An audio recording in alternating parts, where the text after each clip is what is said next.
Avis vascular centre మన దేశంలోనే the best varicose vein hospital. అరే కరీం భాయ్ ఆ పాపు జర లిఫ్ట్. అరే ఎస్ఐ సాబ్ ఏమైంది బండికి? అరే ఒకరు తానికి పోవాలి కరీం భాయ్, దీని తల్లి గాడి ఖరాబ్ అయింది. ఎట్లా నడుస్తాంది దందా? అరే ఏం చెప్పమంటారు ఎస్ఐ సాబ్, దాదాగిరి గుండాగిరి ఏమీ వర్కౌట్ అవటం లేదు. అందుకనే ఈసారి ఎమ్మెల్యే అవుదాం అనుకుంటున్నాను.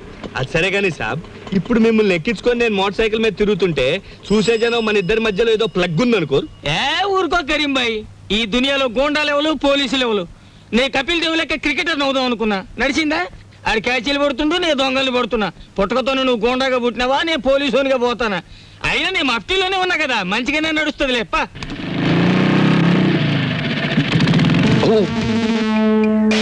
విష్ణు టైర్ క్యాజీ కరీం భాయ్, ఏంటి ఎలా వచ్చావు? ఎస్ఐ గారిని దింపోదామని. Good morning sir. నేను యాను చూసినట్టున్నదే. విష్ణుమూర్తి అని కొన్నాళ్ళు ఎక్సైజ్ డిపార్ట్మెంట్ లో పనిచేశాను. నీతో ఒక విషయం మాట్లాడాలరా. మ్యాటర్ ఏంటి? అరే చెప్తారా బాయ్? ఏంది వీళ్ళ దోస్తానా? మరేం లేదు, దుగ్గిరాల కేశవరావు అని ఎక్స్ మినిస్టర్ తెలిసే ఉంటది. విన్నాను. వాడి కూతుర్ని అసలు కరీం భాయ్ జరిగింది ఏంటంటే మొన్న అసలు విషయం ఏంటంటే వాడి కూతుర్ని ఎవరో లుత్సానా కొడుకులు ఎత్తుపోయారు. మ్యాటర్ అలా తిరిగిందా చెప్పు. నువ్వు ఇటు అటు తిరుగుతుంటావు కదా, నీ కళ్ళలో పడితే విషయం నాకు జారాయి. 2 పీకలకి పెద్ద భజన ఒప్పుకున్నా, వాటాని కొడతా. అలాగే. అరే నువ్వు అడుగుతావేంటి బాయ్? దాదాలన్నా రక్తపాతం అన్నా మా ఒంటికి పడదు కదా, మీకంటే అది వృత్తి. ఓ మా వృత్తిలో కూడా తేడాలు వచ్చేసినాయి బాయ్. కత్తుల్లో కూడా కల్తీ వచ్చేసింది ఈ మధ్య. చిన్నప్పుడైతే ఒకేటికి ఒక పీక దిగేది, ఇప్పుడు 10 ఏట్లేసినా ఒక పీక దిగట్లేదు. బాధపడాల్సిన మ్యాటరే. కాస్త జాగ్రత్తగా కనిపెడుతుండు ఇన్స్పెక్టర్ సాబ్. వస్తా. దీని తల్లి ఏంది ఇది? దుర్యోధనుడు తారీఫు చేసిన మయసభ లెక్క జబర్దస్త్ ఉన్నది. ఎవరిది బంగ్లా? మనోళ్ళదే, కూర్చోండి. మా తల్లి కింద ఇన్స్పెక్టర్ ఉన్నాడు, నిన్ను చూసాడంటే కొంప మురుగుతుంది. నా ఇష్టం, నన్ను ఎవరు ఆపలేరు. వెళ్తాను, ఆయనతో మాట్లాడతాను. ప్లీజ్ తల్లి, నేను చెప్పేది విను. విన్ను. అయ్యో కింద ఇన్స్పెక్టర్ ఉన్నాడు, పైకి పదా. విన్ను. ఏంది పోయాగా సప్పుడు పైన ఫైరింగ్ గిట్ అవుతుంది. ఆగింది లేదండి, ladies gents indoor games. Ladies gents indoor గేమ్సా? దానికి ఎంత సప్పుడు అవుతుందా అని? Good morning sir. ఓరి ఓరి ఓరి ఓరి ఓరి ఓ రాంబాబు, యాడికి పోయినవయ్యా? ఇవాళ రేపు బిల్కుల్ కండ్ల పడతలేవు. ఏం చేయమంటారండి, అన్ని పర్సనల్ ప్రాబ్లమ్. మీ ఓనరు పాలి గలవమని లొల్లి చేస్తుండు. దీని తల్లి కొత్త బంగ్లాకి వచ్చినావు కదా, దావత్ గీవత్ వైను గిట్ట ఏమీ లేదా? ఎస్ఐ గారు,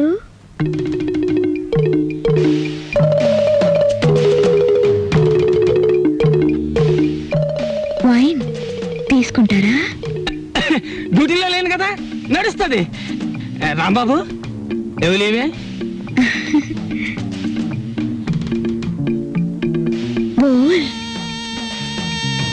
పూరా మామలా సమజ్గయా. అమ్మ విష్ణుమూర్తి, దీని తల్లి నువ్వు చిన్నోనివి కాదు. తీసుకోండి. వీళ్ళు తాగరామలా? వాళ్ళకి తులసి తీర్థం తప్ప ఏమీ పడదు. అగోని అవ్వ, వైన్ కూడా తాగరా అనే? ఇది ఆడోళ్ళు తాగే డ్రింకు. విష్ణుమూర్తి జనంతా టీవీ పెట్టు, ఖుషామత్ చేద్దాం. ఇతని పేరు తిక్కా వెంకటరమణ, వయసు 22 సంవత్సరాలు. మతి స్థిమితం లేక ఇంట్లోంచి పారిపోయాడు. ఇతను ఆచూకీ తెలిసిన వారు తిక్కా శంకరయ్య, పెంటపాడు అనే చిరునామాకి తెలియజేయకోరుచున్నారు. చేచే ఎంత పిచ్చి అయితే మాత్రం కాంపోదులు పారిపోవడం ఎర్రమొండ కొడుకు. ఈయన పేరు వాయువేగుల విష్ణుమూర్తి, వయసు 40 సంవత్సరాలు. వారం రోజుల క్రితం ఇంటి నుండి వెళ్లిపోయారు. పని చేసినావు, దమాక్ ఖరాబ్ అయిందా? ఏం లేదు, చేతికి స్విచ్ తగిలింది. ప్రోగ్రామ్ మంచిగా వస్తుంది. అఖిల భారత సీమ పందుల కార్యక్రమాన్ని కూర్మావతారంగా ఎప్పుడు చూడు పందుల పెంచుడు, గోబర్ గ్యాస్, ఇది తప్ప వేరే ముచ్చటే లేదు. బంజే దీని తల్లి. అవును దస్తగిరానా, ఈ టీవీ స్టేషన్ లో కన్నా మీ పోలీస్ స్టేషన్ లోనే మంచి ఎంటర్టైన్మెంట్ గా ఉంటది అనుకుంటాను. మంచి రేపులు, సెక్స్, ఏ క్లాస్ బ్లూ ఫిల్మ్. అగో నీ తల్లి డిపార్ట్మెంట్ మీనే జోకులేస్తావు. రాంబాబు వస్తా, చెల్లి వస్తా, అన్న వస్తా. ఆంజనేయులు ఒకటే పరేషాన్ అవుతుండే, జర హోటల్ వరకు పోయి రారాదు పోయా. అలాగే. ఈ ఇన్స్పెక్టర్ గారిని గేట్ దాకా సాగిన పోస్తా.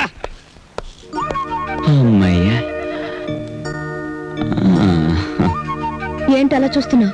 ఏం లేదు, నువ్వు కట్టడం వల్ల ఈ చీర కందం వచ్చిందా, లేక ఈ చీర వల్ల నీ కందం వచ్చిందా అని చూస్తున్నాను. నీ వల్ల నాకు దరిద్రం వచ్చింది, పోలీసులు కనపడింది. ఆలస్యం చేస్తే మా డాడీ సిఆర్పి వాళ్ళని కూడా దింపుతారు. I want money, get it at once. కవిత్వమా? కవిత్వం నా మొహానికి కవిత్వం. మా ఆయన గురించి తెలియని వారంటూ ఎవరూ లేరు. పెద్ద పెద్ద మంత్రులకే సలహాలు ఇస్తూ ఉంటారు. మంత్రుల గురించి ముఖ్యమంత్రికే సలహాలు ఇస్తూ ఉంటారు. ఇంతకు ముందు ఎస్ఐని ట్రాన్స్ఫర్ చేయించింది ఈయనే. అలాంటి ఆయన వారం రోజుల నుంచి కనిపించడం లేదు. పేరేంటమ్మా? బాగుంది. రామాయణం అంతా విని రాముడికి సీత ఏమవుతుంది అన్నాడట. ఆయన పేరు విష్ణుమూర్తి. కాస్కా ఏయ్, ఏందా లొల్లి? ఇది పోలీస్ స్టేషనా రైల్వే స్టేషనా? ఏమయ్యా జర సిగరెట్ ఒకటి అందుకో. ఏమైందమ్మా? మా ఆయన వారం రోజుల నుంచి కనపట్టం లేదండి. ఇదిగో ఫోటో. పోనీ తీరాదు, 4 దినాలు మంచిగా గాలి తిని వస్తాడు. చూడనీకైతే దేశముదురు లెక్క గుర్తుండు.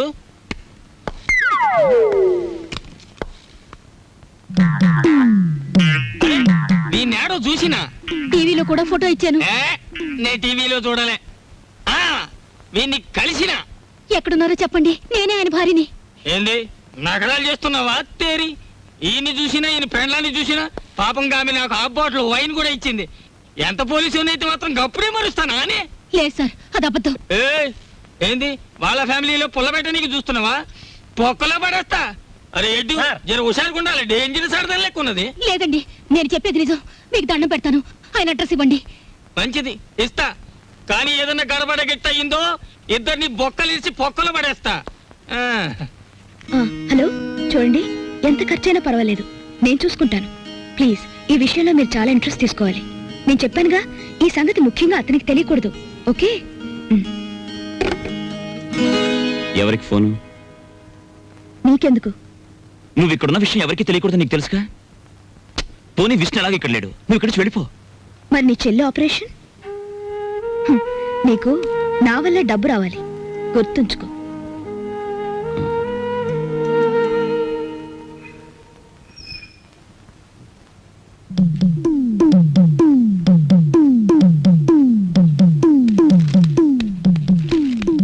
అమ్మా, పుస్తకం తర్వాత చదువుకోవచ్చు. చూడు, ఒక డేంజరస్ లేడీ క్యారెక్టర్ ఇప్పుడే రిక్షా దిగింది. ఆ మ్యాటర్ చూడు. ఎవరావిడ? బోల్. ఓ మహాపతివ్రత, గొప్ప శీలవతి, రోజుకు 2 సార్లు మొగుడు కాల్చూ తింటుంది. నీకే అవుతుంది. సిగ్గు విడిచి చెప్పుకోవాలంటే పెళ్ళాం. నువ్వు ఆ మ్యాటర్ సరిగ్గా డీల్ చేయకపోతే కొంప కొల్లేరైపోతుంది. చూడు. ఎవరు ఇంట్లో? ఎవతివే నువ్వు? ఎన్ని గుండెలే నీకు? నా మొగుడిని వల్ల వేసుకుని నా సంసారాల్లో నిప్పుడు పోస్తావా? నీ జిమ్మడిపోను. అసలు నువ్వెవరు? నీ మొగుడెవరు? ఇక్కడికి ఎందుకు వచ్చావు? బోల్. మా ఆయనే తెలియదా నీకు? వాయువేకుల విష్ణుమూర్తి అంటే ఈ పరగణ అంతా తెలుసు. ఆయనకి తెలియని వృత్తి లేదు, ఆయన వెళ్ళని ఆఫీసు లేదు, ఆయన పెట్టని సంతకం లేదు. మినిస్టర్లంతా ఆయనతో ఫోటోలు దిగేవారు తెలుసా?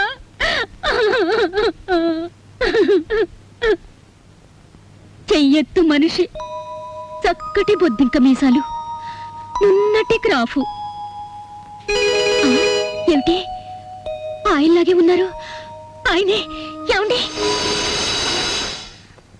అమ్మా, నామతి మండ, దేన్ని చూసినా ఆయనలాగే కనపడుతుంది. కాదు, నీలాంటి వాళ్ళకి కళ్ళు బయర్లు కమ్మి కనపడినట్టే ఉంటుంది. ఏమిటే కవిత్వం మాట్లాడుతున్నావు? ఆయన వయసు ఏంటి, నీ వయసు ఏంటి? ఆయనతో నీకేమిటే సంబంధం? సిగ్గులేందానా? ఎందుకు సిగ్గు? నేను ఆయన కూతుర్ని, ఆయన నాకు బాబాయ్. బాబాయా? మరి చెప్పలేదే ఇందాకటి నుంచి? నువ్వు చెప్పనిస్తేగా. అసలు ఆయన మీద నీకు ఏం హక్కు ఉందనొచ్చావు? ఆయన నీ దగ్గర ఉన్నప్పుడు ఆయనకి మనశ్శాంతి లేకుండా చేశావు. ఆయన మీరంతా కాకుల్లా పొడుచు తిన్నారు. ఇప్పుడు శోకండాలు పెట్టి లాభం లేదు. అతను కాబట్టి ఇంకా సిగ్గు లేకుండా బుద్ధి లేకుండా బతుకున్నాడు. ఇంకొకరైతే ఏ రైలు కిందో గోదాట్లోనో వాడు చచ్చేవాడు. అయ్యయ్యో, అంత మాట అనకమ్మా. ఆయన ఎక్కడున్నా 1000 ఏళ్ళు చల్లగా ఉండాలి. నా మంగళసూత్రం కలకాలం నిలవాలి. ఇలా మంగళసూత్రం కళ్ళకద్దుకుని నల్లపూసలు మింగేస్తే భర్తలు చల్లగా ఉండరు. వాళ్ళని లాలించాలి, ప్రేమించాలి. పెళ్ళైన దానికి కాపురం గురించి పెళ్లి కానిది చెప్పాల్సి వచ్చినందుకు సిగ్గుపడుతున్నాను. పొరపాటు అయిపోయింది. అసలు నాకేం అక్కర్లేదు. ఆయన ఇంటికి వస్తే చాలు. చూడమ్మా, నేనన్న మాటలు నువ్వేం మనసులో పెట్టుకోకు. ఆయన వస్తే నా మనసులో మాట ఇది అని చెప్పు. ఆయన తప్పకుండా ఇంటికి రమ్మని చెప్పమ్మా. వస్తాను. ఓహో, మ్యాటర్ బ్రహ్మాండంగా డీల్ చేసావు. థ్యాంక్స్. ఇక మా కొంప కొల్లేరు కాదు, నల్లేరు మీద నడక. What is this nonsense? ఇక్కడ నుంచి జాగ్రత్తగా నడుచుకోండి. ఇది అర్థం కాని matter. Wow, I got it. ఎక్కువగా అరవకు. బయట విన్నవాళ్ళు పిచ్చి పట్టింది అనుకుంటారు. ఎవరేమనుకున్నా సరే ఇంతకంటే గట్టిగా అరుస్తాను. విష్ణుమూర్తి ఛ! ఇలాంటి టైంలోనూ ఉండవు. అసలు విషయం ఏమిటి బోల్? మెడ్రాస్ ఫర్టిలైజర్స్ ఫ్యాక్టరీలో మా ఫ్రెండ్ పార్థసారథి ఉద్యోగం ఇప్పించాడు. నెలకు జీతం ఎంతో తెలుసా? 4,000 రూపాయలు. రేపే మెడ్రాస్ వెళ్ళాలి. వెంటనే ఉద్యోగంలో జాయిన్ అయ్యి ఆ ఉద్యోగాన్ని అడ్డం పెట్టుకుని వాడిని ఎక్కడైనా లోన్ ఇప్పించమంటాను. ఆ లోన్తో నా చెల్లెలకు ఆపరేషన్ చేయించాలి. అబ్బా నీ గొడవ వదిలింది. మరి నేను ఇంకా నిన్ను డబ్బు కోసం అడ్డం పెట్టుకోవాల్సిన అవసరం నాకు లేదు. నన్నేం చేయమంటావు? I don't know. నన్ను ఇక్కడికి ఎందుకు తీసుకొచ్చావు? ఆస్క్ కృష్ణమూర్తి. ఎవరిని అడగడానికా నేను నీ దగ్గర ఉన్నది?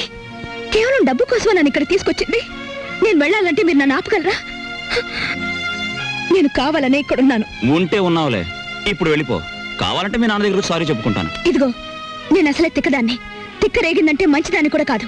నేను ఇక్కడ ఎందుకున్నాను, నీతో ఎందుకు చనువుగా ఉన్నాను, మనం కలిసి మాట్లాడిన మాటలకు అర్థం ఏమిటో నాకే కాదు నీకు తెలుసు.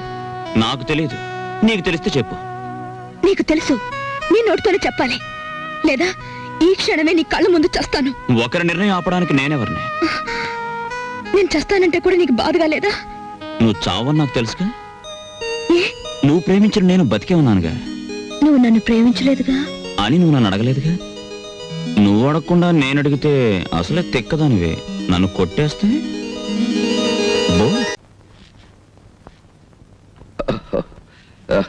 ఏమండి? శీలవతి క్షమించండి. వద్దు వద్దు, అలాగే మ్యాటర్ అర్థమైంది చాలు. వచ్చావురా నాయనా, ఎన్నాళ్ళైందిరా నిన్ను చూసి. ఆగు మావయ్య, కూర్చోండి మావయ్య. బాబు మజ్జిగితేనా? ఉండండి అత్తయ్య, ఏకంగా భోజనం వడ్డించబ్బా. ముందు కాఫీ ఆగండి, ఇప్పుడు నేను అయ్యో చెప్పేది కాస్త ఏంటంటే- ఉండండి. ప్రియమైన నా కుటుంబ సభ్యులారా, అప్పుడు ఆ అనావృష్టి ఇప్పుడు ఈ అతివృష్టి రెండూ మంచివి కావు. మధ్య తరగతి మనిషి ఎత్తుకి పల్లానికి మధ్య ఎదిగి ఎదగని మనిషి. పైనుంచి చూసేవాడికి కింద కనిపిస్తాడు, పల్ల నుంచి చూసేవాడికి పైన కనిపిస్తాడు. అతను 2 చేతులు చాచి అంతస్తులు అందుకోలేడు, ఒక్క చెయ్యి చాచి అడుక్కోనులేడు. నేను చెప్పేది ఒక్క మన కుటుంబం గురించే కాదు, మనలాంటి కుటుంబాలు ఈ దేశంలో లక్షోపలక్షలు. ఓ మధ్య తరగతి మనిషిగా మాలాంటి కుటుంబ సభ్యులు 50 మందిని నమస్కరించి అడిగేది ఒక్కటి: ఇంటి యజమాని ఇంటికి చేరుకోగానే అతను 4 ముద్దలు తిని కడుపు చల్లార్చుకునే వరకు సమస్యలతో వేధించకండి, ప్రశాంతంగా ఉండనివ్వండి. సమస్యల్ని ఎదుర్కొని పరిష్కరించే మనోధైర్యాన్ని అతనికి ఇవ్వండి, సమస్యలతో మాత్రం భయపెట్టే. డాక్టర్ గారు అర్జెంటుగా రమ్మని ఫోన్ చేశారు. చెల్లికి ఎలా ఉంది? ఏం కంగారు లేదయ్యా, రేపు ఉదయం మీ చెల్లికి ఆపరేషన్ ఫిక్స్ చేశాం. ఆ విషయం చెప్దామని ఫోన్ చేశాను. సారీ సార్, మీరు ఆపరేషన్ అడిగిన డబ్బు నేను ఇంకా కూడబెట్టుకోలేకపోయాను. డబ్బు ఏర్పాటంతా నిన్నే జరిగిపోయింది. ఇక మీ చెల్లికి ఏ ప్రమాదం లేదు. నాకు తెలియకుండా ఎవరు డబ్బు ఇచ్చారు? ఎక్కడి నుంచి వచ్చింది? ఆ ఏర్పాటంతా ఆమె చేసింది. అవును, ఆ రోజు నేను ఫోన్లో మాట్లాడింది ఇదే. Thank you. పదండి వెళ్ళి చెలాయించొద్దాం. కమాన్. రా.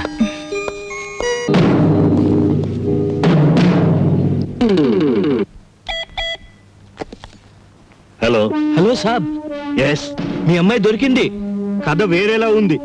వాడు బ్లాక్ టైగర్ కాదు, రెడ్ టైగర్ కాదు, ఒట్టి హోటల్ సర్వర్. వాణ్ణి మీ అమ్మాయి ప్రేమించింది. ఇప్పుడు ఎలా ప్రొసీడ్ అవ్వమంటారు? కరీం భాయ్, నీ రేటు పెంచుతున్నాను.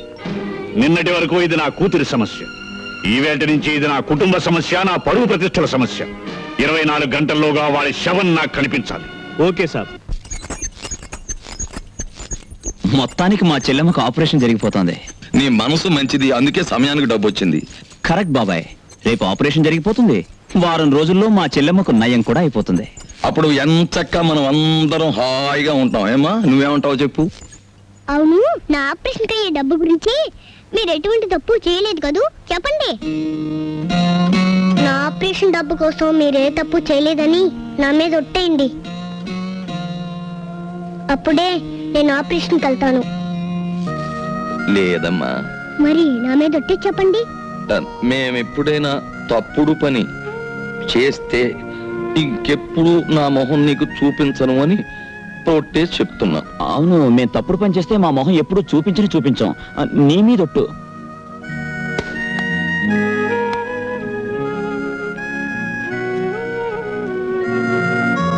టైగర్ బాబు, ఆ వినాయకుడు నిన్ను రక్షించుగాక. చూడు, నువ్వు మారు మాట్లాడకుండా కుక్క పిల్లలాగా మేము ఎక్కడికి రమ్మంటే అక్కడికి రావాలి. లేకపోతే నీ చెల్లెలికి ఆపరేషన్ చేయటానికి వెళుతున్న డాక్టర్ హాస్పిటల్కి ప్రాణాలతో వెళ్ళడు. జై జై వినాయక.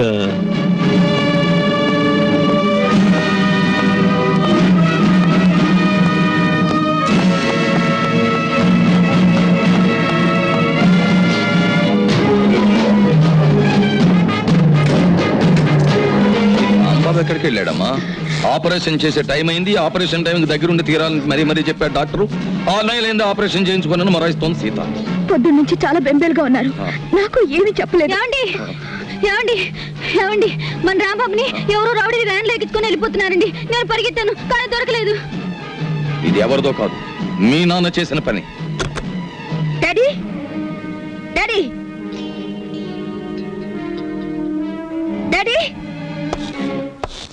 అమ్మా అలక, వచ్చావా? ఎన్నాళ్ళయిందే నిన్ను చూసి. అన్నా వెల్కమ్ బేబీ, బాగున్నావా? డాడీ, రాంబాబుని ఏం చేశారు? విశాల, అమ్మాయిని లోపలికి తీసుకెళ్ళి రెస్ట్ తీసుకుంటుంది. రాంబాబు ఎక్కడా అని అడుగుతున్నాను. వాడెక్కడున్నాడో నాకు తెలియదు కానీ ఏమవుతాడో మాత్రం తెలుసు. ఏంటి మీకు తెలిసింది?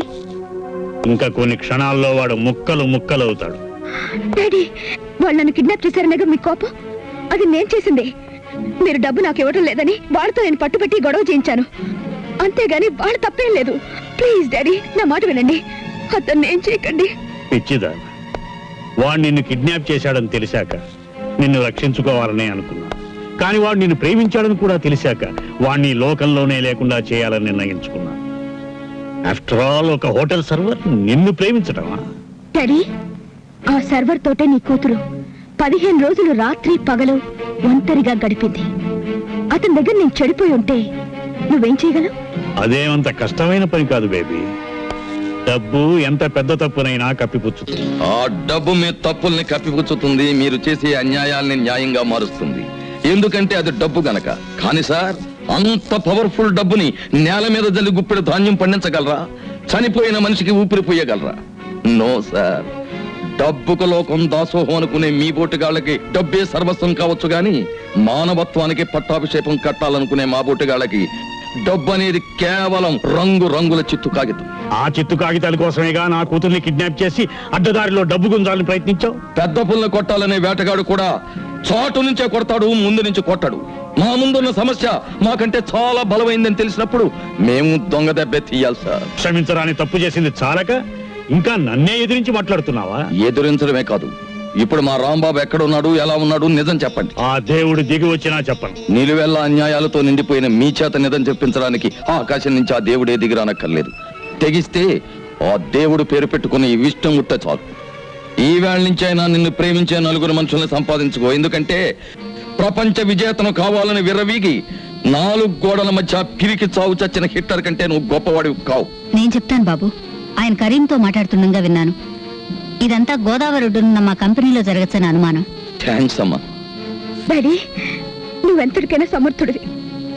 రాంబాబు తప్ప మీ ఆస్తులు అంతస్తులు నాకు అక్కర్లేదు. రాంబాబుకి ఏమైనా జరిగితే నీ కూతురు కూడా చచ్చిందనుకో. నేను వచ్చానుగా, డాక్టర్ని విడిచిపెట్టండి. అవతల చెల్లెలు ఆపరేషన్ టైం అవుతుంది. నువ్వెక్కడ చావాలి, నీ చెల్లెలు అక్కడ చావాలి. అందుకే ఆపరేషన్ చేసే డాక్టర్ కూడా ఇక్కడే ఉండాలి.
డాక్టర్ మీరు పారిపోండి.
సిస్టర్, నాకు ఆపరేషన్ జరిగి 10 రోజులైంది.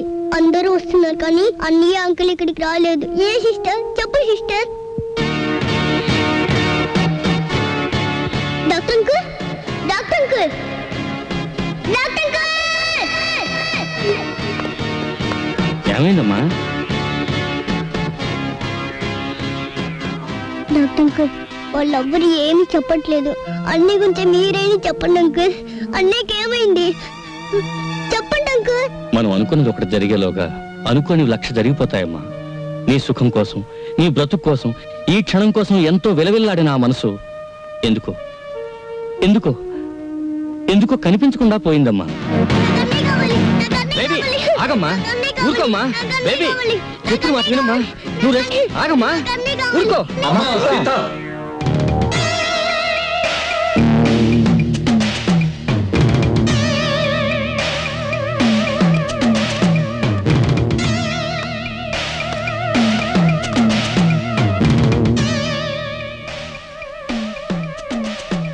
నేనమ్మా, అన్నయ్యని. నేనేనమ్మా, బాబాయ్. ఇదేంటి? నీ ఆపరేషన్ డబ్బు కోసం మేము ఏదైనా తప్పు చేస్తే మొహం చూపించమని ఒట్టేశాంగా. అందుకనే మా మొహం నీకు కనిపించకుండా నీ మొహం చూసే ఏర్పాటు చేసుకున్నాం.